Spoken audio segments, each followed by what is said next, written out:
கண்கள் சொல்கின்ற கவிதை இளம் வயதில் எத்தனை கோடி.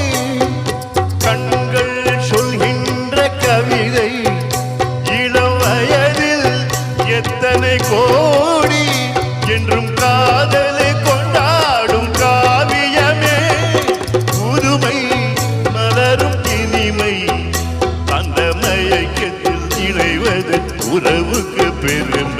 சின்ன கண்ணன் அழைக்கிறார், சின்ன கண்ணன் அழைக்கிறார்.